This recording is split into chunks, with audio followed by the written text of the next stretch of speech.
আজকে আমরা যে টপিক নিয়ে কথা বলবো ফ্রেজাল ওয়ার্ডসে, সেটা হচ্ছে গিয়ে আমাদের যে ফ্রেজ, সেটা হচ্ছে গিয়ে আমরা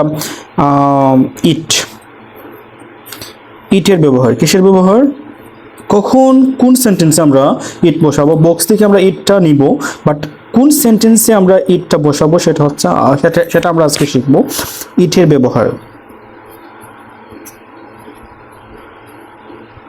তো এটা হচ্ছে গিয়ে খুবই মানে কমন এবং হচ্ছে গিয়ে ইজি একটা বিষয়। যেমন হচ্ছে গিয়ে যে সকল সেন্টেন্সে মনে রাখবা যে ইট হচ্ছে গিয়ে ইন্ট্রোডাক্টরি, ঠিক আছে? যে সকল সেন্টেন্সে কোন ধরনের সাবজেক্ট থাকে না, আবার হচ্ছে গিয়ে কিছু কিছু সেন্টেন্সের সাবজেক্ট থাকে, ওই ধরনের সেন্টেন্সে কিন্তু আমরা কি বসাবো? ইট। এই দুইটাকে বলি আমরা কি? ইন্ট্রোডাক্টরি দেয়ার বা ইন্ট্রোডাক্টরি ইট। তো যখন ইটটা বসবে গিয়ে একটা সেন্টেন্সের ফার্স্টে যদি ড্যাশ থাকে, কি থাকে? ড্যাশ। তাহলে একটা সেন্টেন্সের ফার্স্টে মানে এরকম ফার্স্ট সেন্টেন্সের ফার্স্টেই কি থাকবে? ড্যাশ, মানে শূন্যস্থান থাকবে। তারপর হচ্ছে গিয়ে তোমাদের কিছু হচ্ছে গিয়ে বিষয় থাকবে, যেমন হচ্ছে গিয়ে ইটের পর বিশেষত শূন্যস্থানের পর ইজ থাকতে পারে, আবার হচ্ছে গিয়ে ওয়াজ থাকতে পারে, আবার হচ্ছে কি থাকতে পারে?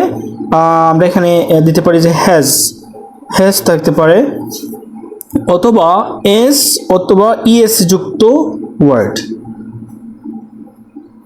ওকে, কারণ ইটটা হচ্ছে কি থার্ড পারসন সিঙ্গুলার নাম্বার। মনে হচ্ছে আরো সবাই জানি তো যে পার্সন হচ্ছে গিয়ে এটা পার্সনের দিক থেকে ইট হচ্ছে গিয়ে থার্ড পারসন সিঙ্গুলার নাম্বার। তো ইট যদি থার্ড পারসন সিঙ্গুলার নাম্বার হয়, তাহলে আমরা জানি যে ইটের পর যদি কোনো ভার্ব আসে, তাহলে সেই ভার্বের সাথে এস অথবা ইস যোগ করতে হয়। ফর এক্সাম্পল আমরা এখানে এরকম দিতে পারি যে এই যে এইভাবে এখানে হচ্ছে গিয়ে ওয়ার্কস দিলাম, ঠিক আছে? Works, okay, it works. তাহলে আমরা এখানে ওয়ার্কস আছে, ওয়ার্কের সাথে এই যে ওয়ার্কের সাথে এস আছে, তার মানে আমরা এখানে অ্যান্সার দিব গিয়ে ইট। মানে এই ধরনের যদি কোনো ধরনের আমরা শূন্যস্থান বা ড্যাশ পাই, শূন্যস্থানের পরে যে ওয়ার্ড আছে সেটার সাথে এস বা ইএস যুক্ত, তাহলে আমরা সেখানে ইট বসাবো। এবং হচ্ছে গিয়ে ফার্স্ট হচ্ছে গিয়ে তোমাদেরকে মাথায় রাখতে হবে যে প্রথমে শূন্যস্থান আছে কি না, ঠিক আছে? একটা সেন্টেন্সের ফার্স্টে কিন্তু শূন্যস্থান থাকতে হবে, দেন তোমাদেরকে দেখতে হবে শূন্যস্থানের পরে এইগুলো আছে কি না। এই যেগুলো আমি লিখলাম, এই যে is, was, has, S by S word, ঠিক আছে? এরকম এস বাই এস ওয়ার্ড কিরকম হয়? ইট, এখানে ওয়ার্কস হতে পারে, তারপর হচ্ছে প্লেস হতে পারে, তারপর হচ্ছে গিয়ে কি কুকস হতে পারে, এরকম টাইপের ভার্বের সাথে এস বাই এস যোগ হবে, বিকজ এটা হচ্ছে গিয়ে থার্ড পারসন সিঙ্গুলার নাম্বার। তো আমরা খুব ভালো করে বুঝতে পেরেছি যে শূন্যস্থানের পর ইজ যদি থাকে, ওয়াজ থাকে, হ্যাজ থাকে, এস বাই এস যুক্ত ওয়ার্ড থাকে, তাহলে আমরা এটার আগে ইট বসাবো। কি বসাবো? ইট বসাবো। তো আমরা ভালো করে বুঝতে পারলাম ইট কোন ধরনের সেন্টেন্সে বসবে।